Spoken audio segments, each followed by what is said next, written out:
네, 하나님의 말씀은 데살로니가 후서 2장 13절에서 17절의 말씀입니다.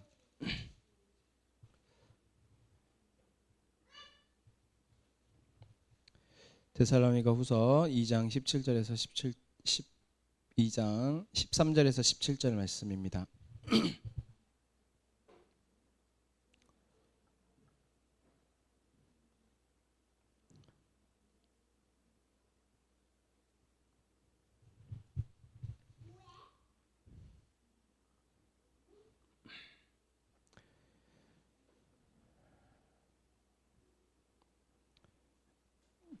네, 우리 같이 한 목소리로 하나님의 말씀 읽겠습니다. 시작.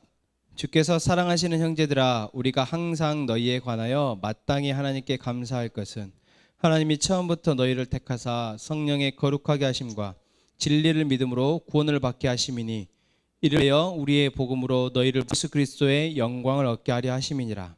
그러므로 형제들아, 굳건하게 서서 말로나 우리를 사랑하시고 우리 아버지께서 너희 마음을 위로하시노라. 아멘. 저희가 지난주에는 제가 말씀을 전하지 않았습니다. 얼마나 행복한지 참 반반인 것 같아요. 말씀을 전하지 않아서 이 홀가분한 마음이 있는가 반면, 또 계속해서 내가 말씀을 전하고 말씀을 우리 가족들과 함께 나누고 싶은 마음이 또 반이 있는데, 전할 수 있음에 감사합니다. 저희가 8월부터 해서 계속해서 교회에 대한 이야기를 나누고 있습니다. 그렇죠? 여러분들, 우리가 속해 있는 교회에 대한 이야기를 계속 나누고 있어요. 저희가 정돈된 주제로 계속해서 나아가는 것이 아니고, 그때그때 말씀 속에서 말씀하시는 주제들을 저희가 뽑아서 이야기를 나누다 보니까 여러분들이 혹시 정리가 안 되실 수 있겠지만, 결국 우리가 공동체를 이루고 또 하나님이 이 공동체를 세워 가실 때 반드시 하나님께서 우리에게 고민하게 하시는, 그리고 우리에게 깨닫고 이제 그것을 이런 게 교회구나, 교회는 이렇게 세워져 가는구나라는 것들을 하나님께서 깨닫게 하시고 생각하게 하시기 위해서 우리에게 주시는 말씀들입니다. 그래서 여러분, 우리가 그것을 잊지 않고 매일 주일, 또 우리가 매일 삶 속에서 그런 하나님의 주시는 말씀들을 통해서 저희 공동체가 건강하게 세워져 가기를 원합니다. 오늘 하나님께서 저희 공동체에 주시는 말씀은 진리 안에, 진리 위에 굳건하게 세워져 가는 공동체, 교회입니다. 데살로니가 전서와 후서 말씀들을 저희가 이제 지난 금요일까지죠? 토요일까지 이제 후서 말씀까지 끝나고, 오늘부터 이제 아마 역대하 말씀이 들어가는데, 그 전에까지 저희가 바울이 데살로니가 교회를 생각하면서 썼던 이 전후서, 데살로니가 전후서의 말씀 속에서 하나님이 교회에 주시는 마음이 무엇이었을까? 결론적으로 이제 저희가 후서까지를 다 마쳤으니까 바울이 정말 교회가 진리 안에, 진리 위에 굳건하게 계속 흔들리지 않고 세워져 가기를 원한다라는 마음이었어요. 무엇이 세워지고 무엇이 시작되어졌을 때, 여러분, 시작할 때는 참 좋잖아요. 그죠? 시작할 때 집 새로 사시니까 좋죠. 얼마나 좋은지 표정에 드러납니다. 네. 새로 시작하고 내가 새로 뭔가를 얻고 하는 건 처음은 다 좋아요. 하지만 그것을 내가 얻게 되고 그것을 시작하게 되었던 그 첫 마음이, 그리고 그 첫 마음이 계속해서 좀 더 건강하고 좋은 마음으로 확장되어 가고 그것이 유지되어 가고 지켜져 가는 것, 그것이 사실 더 중요하고 우리에게 진짜 더 필요한 것은 그것이죠. 하나님의 교회도 그렇습니다. 하나님께서는 분명 한 명 한 명의 사람들에게 하나님의 복음을 듣게 하시고, 그 복음을 받아들인 사람들이 이제 그 복음을 함께 살아내기 위해서 모이는 공동체를 세우시고, 그것이 교회입니다. 그래서 하나님이 모이게 하셨어요. 우리가 모이자, 우리 좋으니까 모이자라고 해서 모인 게 아니라, 여러분, 우리 한 사람 한 사람 하나님이 모으셨다고요. 그래서 모였을 때 좋죠. 하지만 그보다 더 중요한 사실은 하나님께서 모이게 하신 이유와 그리고 이 공동체가 세워져 가게 하시는 그 길과 그 목적과 그 방법을 우리가 잊지 않고 계속해서 지켜나가는 것. 그래서 하나님이 의도하시고 하나님이 계획하신 대로 이 공동체가 세워져 가는 것. 그리고 하나님의 원래 목적대로 이 공동체를 통해서 이루실 하나님의 일들이 조금씩 이루어져 가는 것.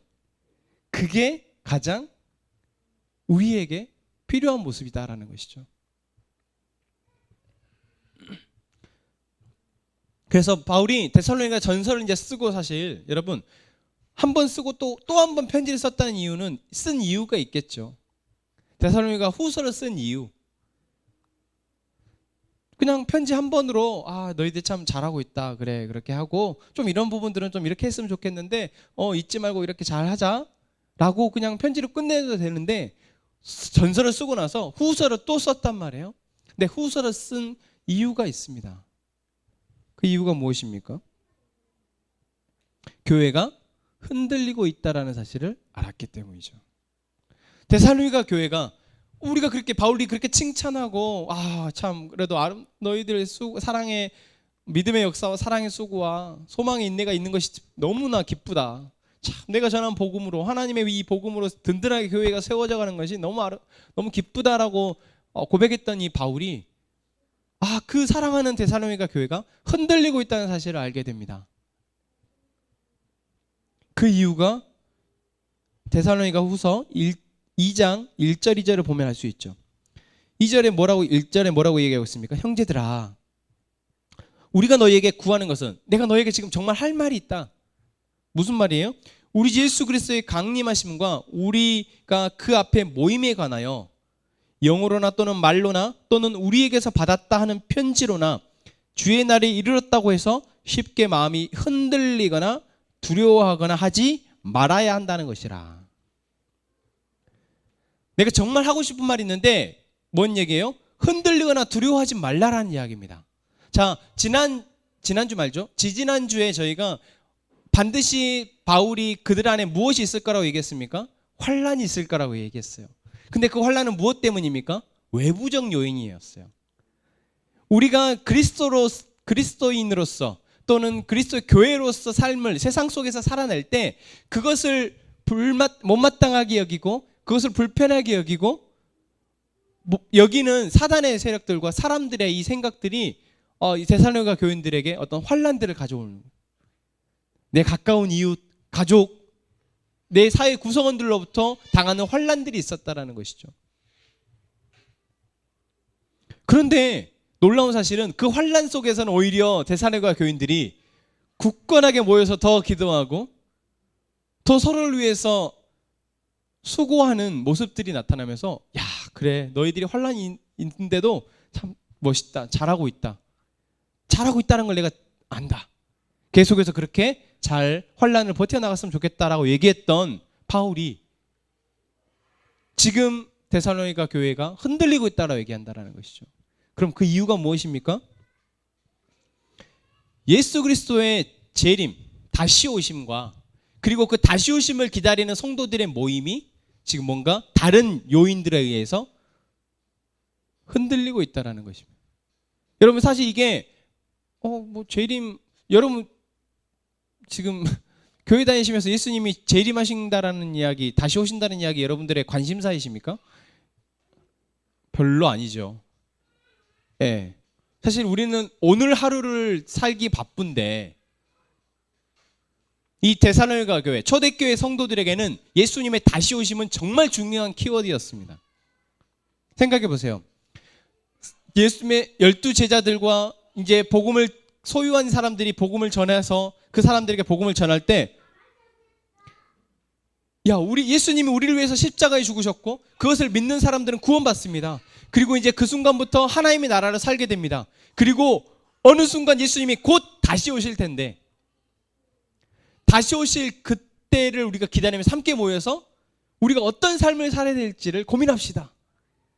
우리 서로 격려하고 위로하고 하면서 다시 오실 주님을 언제 오실지 모르지만 금방 오신다고 하셨으니까 우리가 정말 성심으로 열심으로 기다립시다. 우리의 본분을 다해서, 성도의 본분, 하나님의 군사된 본분을, 제자로서의 본분을 다해서 우리가 잘 살아냅시다 라는 이야기가 초대교회의 가장 핵심 메시지였어요.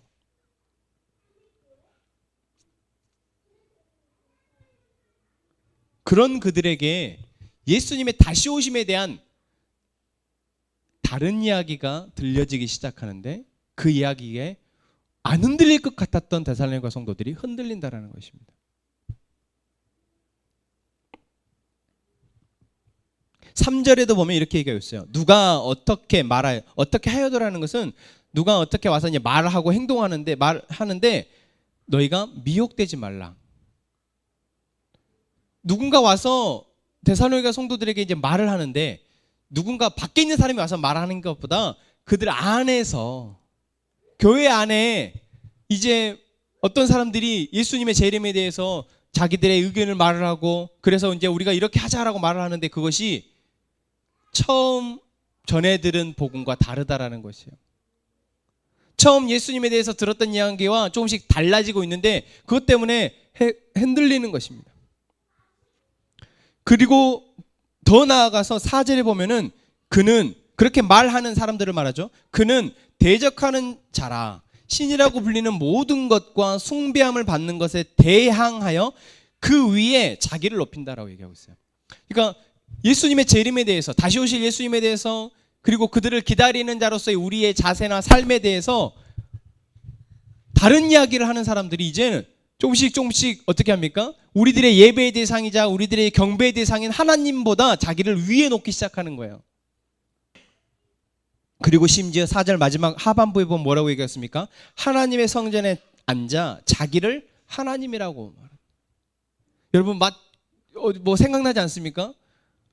여러분 이 초대교회 시대에만 이런 사람들이 있었습니까? 아닙니다. 이 시대에도 너무나 많은 하나님이 있어요. 너무나 많은 재림 예수가 있습니다.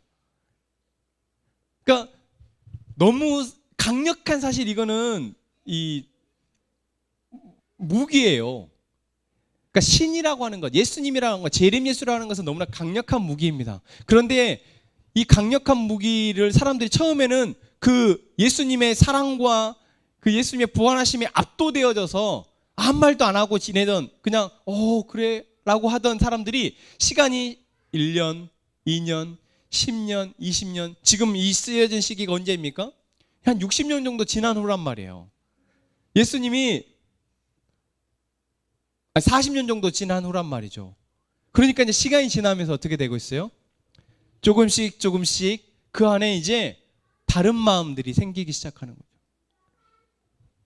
이 뭔가를 열심히 쫓고 있는 이 사람들을 데리고, 이 사람들이 쫓는 이 예배와 이 사람들이 쫓는 이 순종과 이 헌신과 결단이 자기 것이 되면 너무 좋겠다라고 생각하는 사람들이 생겨나기 시작한 거죠. 여러분, 이단의 교주가 왜 생기겠습니까? 이단의 교주는 대부분 다 어디에서 생깁니까? 교회 안에서 생깁니다. 교회 안에서 생겨요.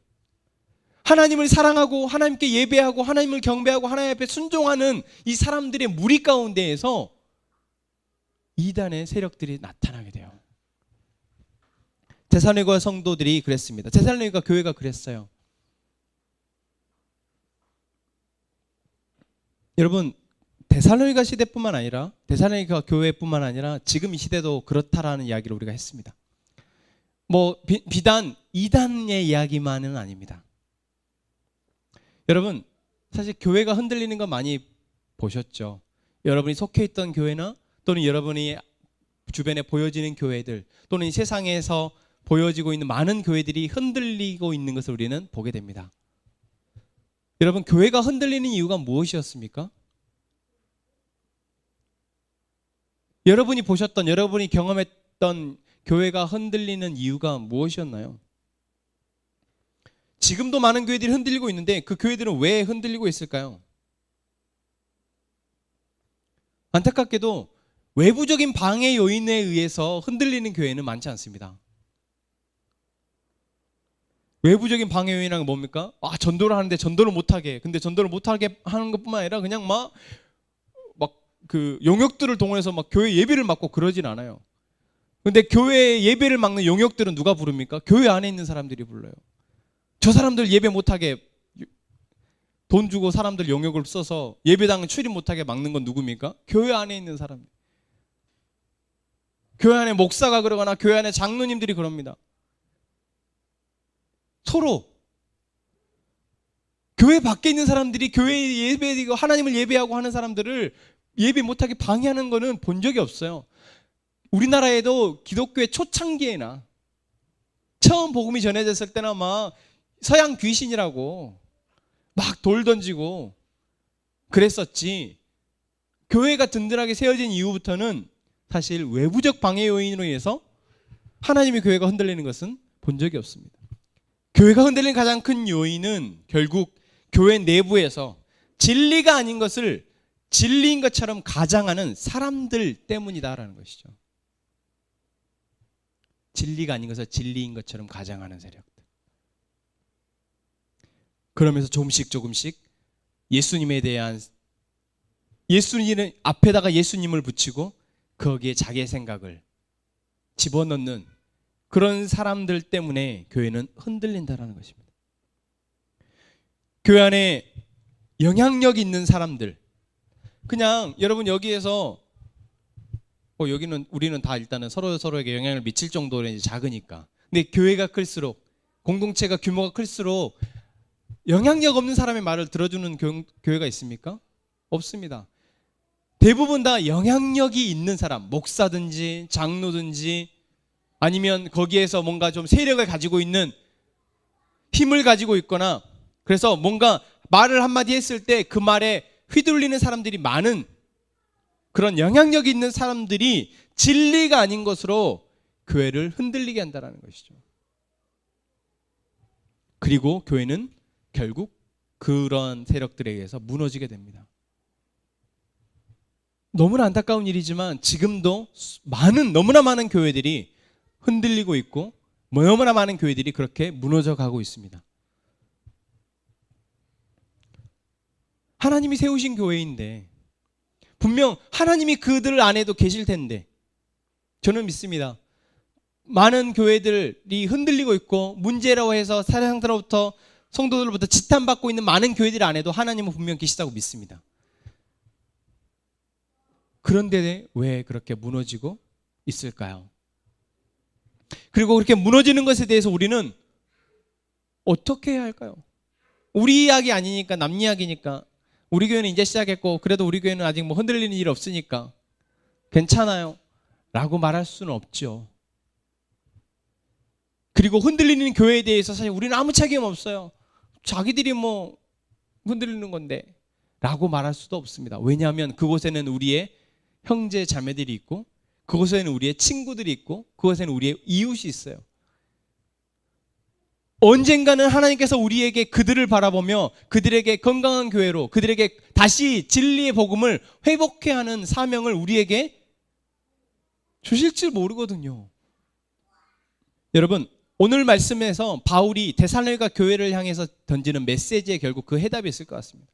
바울은 흔들리는 데살로니가 성도들에게 기억하라라고 말을 합니다. 무엇을 기억하라고 말하고 있습니까? 5절 말씀 한번 볼까요? 5절 말씀 같이 한번 읽겠습니다. 시작. 내가 너희와 함께 있을 때 이 일을 너희에게 말한 것을 기억하지 못하느냐. 바울이 데살로니가 성도들에게 복음을 전할 때, 그리고 그 교회가 형성되어질 때 바울은 그들 안에 머물면서 말했던 것들이 있습니다. 근데 그 안에서 말했던 것들이 있는데 그것을 지금 기억하라라고 말하고 있어요. 자, 여러분 생각해 보십시오. 바울이 사도행전 17장에서 데살로니가에 가서 복음을 전할 때 오랜 기간 머물렀습니까? 그렇지 못했어요. 그렇지 못했어요. 길어야 한 달 정도, 아니 한 달도 못했을 수도 있습니다. 왜냐하면 복음을 전하고 얼마 있어서 쫓겨났으니까요. 그러면 그 짧은 시간에 바울이 그들에게 전할 수 있었던 메시지가 많았을까요? 그렇지 않았습니다. 여러분 생각해 보세요. 바울이 그 짧은 시간 동안 얼마나 많은 말을 할 수 있었겠어요? 그저 하나님이 태초부터 계획하셨던 그 하나님의 놀라운 구원 계획과 그것을 이루신 예수 그리스도의 십자가의 죽으심과 그리고 부활하심을 통해 우리에게 이루어진 일들, 죽으심과 부활하심을 통해서 우리에게 이루어진 일들, 죄의 권세가 무너지고 이제 그것을 받아들이는 우리는 이제 하나님의 자녀로서 이 땅을 살아낼 수 있는 놀라운 축복을 바울이 전했을 것이고, 그리고 또한 그 이후에 성령을 통해서 계속해서 이루어질 일들을 바울은 핵심만 전했지 않겠냐고요. 그렇잖아요.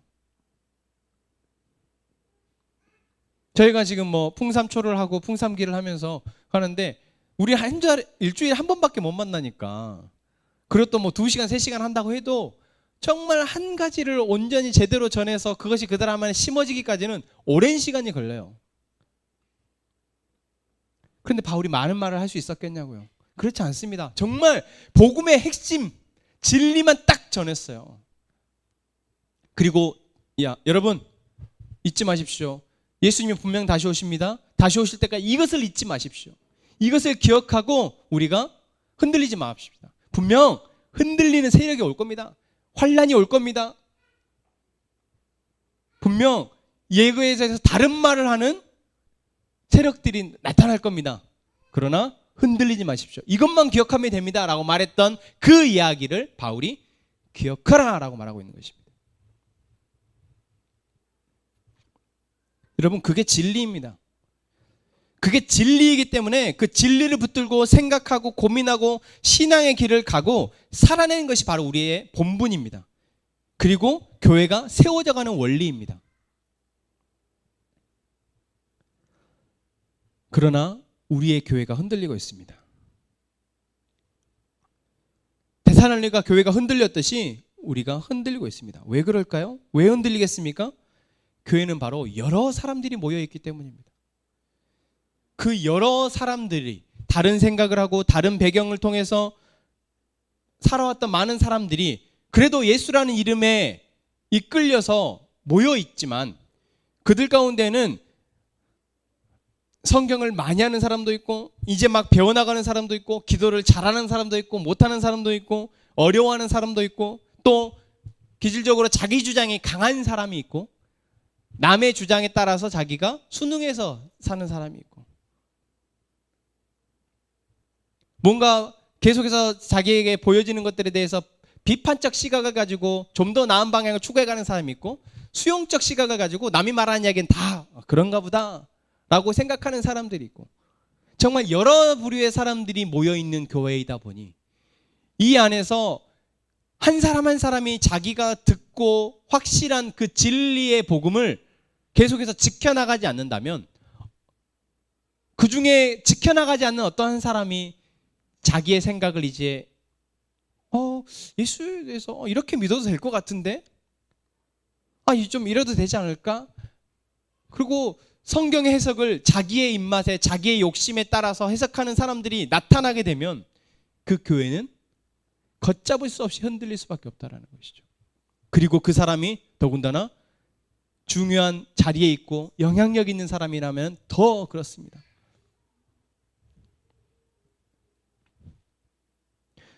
여러분, 교회라는 곳은, 공동체라는 곳은 사실 여러 사람들이 모여서 그 공동체의 방향을 결정 나갑니다.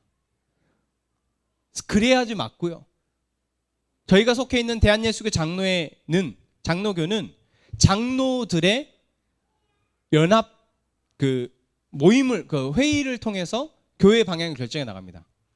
여기서 장로라는 것은 꼭 여러분들이 생각하는 직분적 장로 개념만이 아니라 정말 교회에서 이제 성숙하고 성장되어진 어느 정도 시니어의 역할을, 지난주에 우리 양호 목사님 말씀하셨더니 레알 믿음의 선배가 되어진 그런 분들이 교회 공동체 방향을 결정해 나가는 것이죠.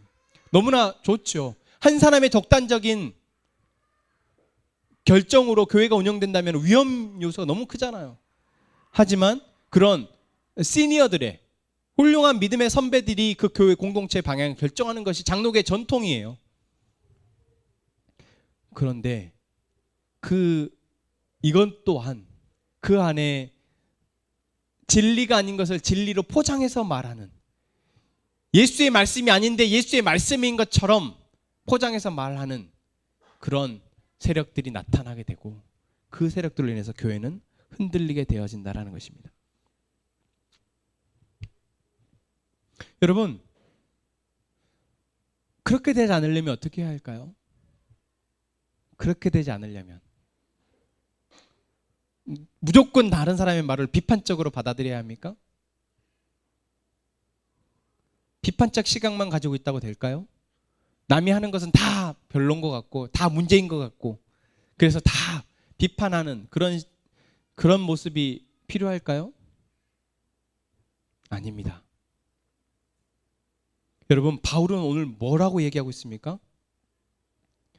조금 전에 5절에서도 그러지만 저희들이 말씀으로 읽었던 15절 말씀에서도 그러므로 형제들아 굳건하게 서서 말로나 우리의 편지로 가르침을 받은 전통을 지키라. 쉬운 성경에서는 이것을 복음을 지키라라고 얘기하고 있어요. 비판적 시각을 갖는다고 되어진 것이 아니고 내 안에 내가 들었고 내가 확신하는 진리의 복음이 있어야 한다는 것입니다. 진리의 복음이 있어요. 들은 말이 있어야 돼요. 여러분, 교회를 나와서 많은 말들을 들었습니다. 그런데 잘 생각해 보십시오. 여러분들이 교회를 다니면서 들었던 그 수만 마디의 말들 가운데 정말 내가 확실한 진리라고 생각하는 것은 어떤 것이 있습니까? 내가 이것은 정말 예수님의 확실한 진리의 말씀이다. 내가 이것은 꼭 붙들고 살아야 된다. 나는 내 삶의 가장 확실한 이 모토가 이 말씀이다. 내 삶의 기준은 이 말씀이다. 라고 여러분들이 붙들고 있는 진리의 말씀이 있냐라는 것이죠. 또한 우리 공동체적으로 봤을 때 우리 교회가 나아가야 할 방향은 이런 방향이구나. 우리의 교회는 이런 교회여야 한다. 그래서 그 교회의 모습, 나아가고 있는 진리 안에서 나아가고 있는 교회의 모습을 흔들려 하는 사람들이 다른 말들을 섞으려 할 때 그 이야기도 일리는 있지만 하나님께서 우리 교회에게 주신 방향은 이 방향입니다.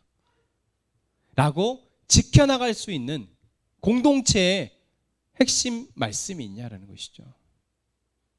여러분, 그 말씀이 있을 때 우리는 흔들려 하는 사람들이 나타나도 그들이 이 말 저 말 하고 그들이 아무리 돈을 많이 가지고 있고 그들이 아무리 지위가 높고 하더라도 여러분, 그 공동체는 흔들리지 않고 지켜질 수 있다는 사실을 바울이 지금 얘기하고 있는 것입니다.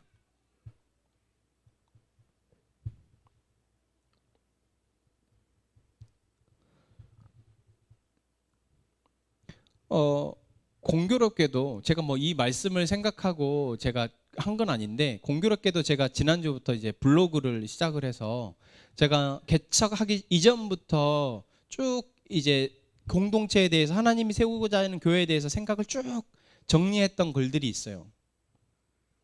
그래서 잊어먹지 않기 위해서 페이스북에다가 다 그것을 기록을 했었던 건데 다 하진 못했는데 그래도 다행히 몇 기록들이 있고, 그러면서 제가 이제 이번에 블로그를 업데이트를 하면서 쭉 한번 다시 다 읽어보는데 감사했던 것은 1년도 안 됐지만 아직 그때 그 마음과 지금의 마음이 전혀 다르지 않다라는 사실이었어요. 그리고 여러분들을 한 명 한 명을 만나고 여러분들이 공동체에 속할 때마다 제가 여러분들에게 했던 우리 공동체에 대한 이야기와 지금 우리 공동체의 방향 역시 다르지 않다라는 사실이었습니다. 많은 것이 부족하죠. 아직 많은 것이 되어지지 않았고 현실화되지 않았어요. 실현되지 않았습니다. 하지만 그것은 우리가 아직 걸음마 단계이기 때문이죠. 우리 공동체가 이제 시작했고 이제 그것들을 듣고 배우고 내 것으로 체득화하는 과정이기 때문에 그것이 아직 막 겉으로 드러나기에는 아직 이른 단계이기 때문에 그렇지만 적어도 우리 공동체가 하나님이 주시는 이 말씀으로 계속해서 세워져 나갈 것이라는 기대는 되어지더라고요. 여러분, 우리 공동체에 대해서 제가 그 블로그에 교회 소개에 이런 걸 올려놨습니다.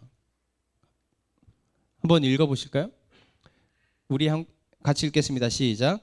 우리 함께 행복한 교회는 하나님을 전심으로 사랑하고 자기 자신을 건강하게 사랑하며 이웃을 자기 몸과 같이 사랑하고 세상을 하나님의 사랑으로 변혁하는 예수님의 제자 공동체입니다.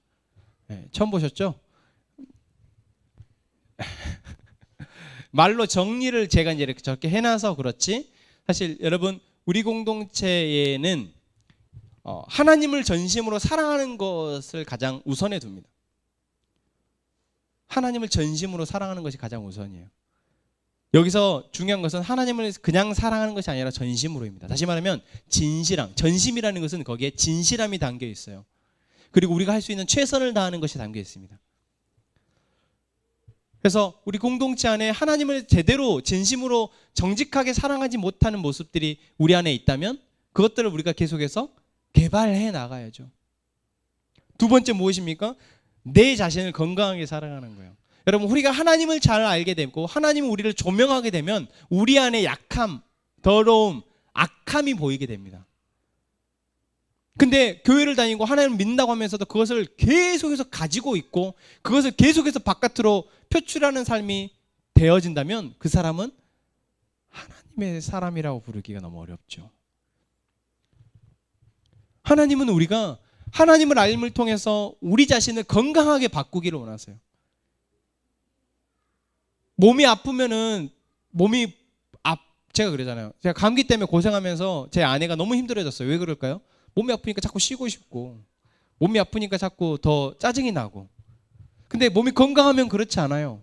내가 몸이 건강하면 아내가 힘들면 아내를 더 도와주고 애들에 있어서 더 참을 수 있어요. 여러분, 이게 자연스러운 것이죠. 우리가 하나님을 알게 되고 하나님을 만나서 건강해지면 무엇이 됩니까? 내 주변에 있는 사람들에게 자연스럽게 무엇이 돼요? 이웃을 사랑하는 제스처를 취하게 되는 것입니다. 그게 제스처뿐만 아니라 점차 그게 이제 삶이 되어가요.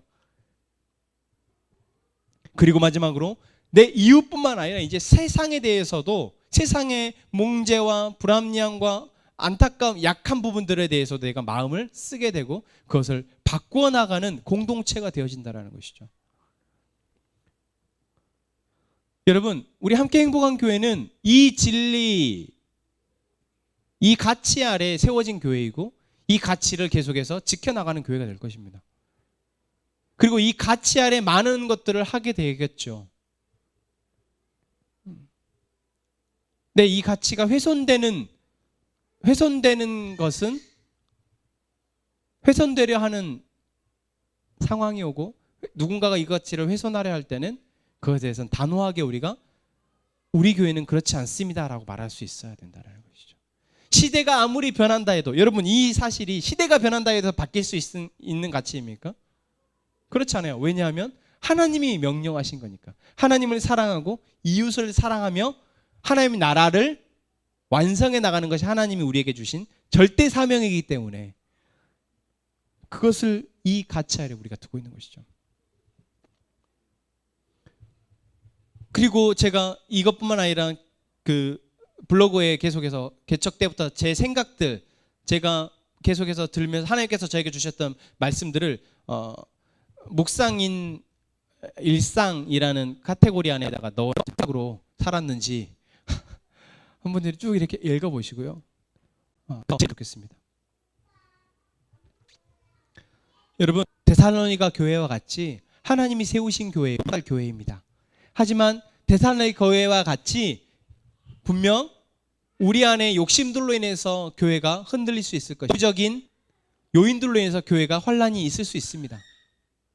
하지만 여러분, 그때마다 우리가 붙들어야 될 진리를 기억하는 저희가 되기를 원합니다. 하나님이 이 교회를 세우신 목적과 우리 한 사람 한 사람을 부르신 그 원래의 목적, 그리고 원래 우리를 살게 하실 그 놀라운 계획, 그것을 기억하는 저희가 되기를 원합니다. 그래서 승리하는 교회가 되기를 원합니다. 이 시간 우리가 함께 찬양하며 그 결단의 기도를 올려드리도록 하겠습니다.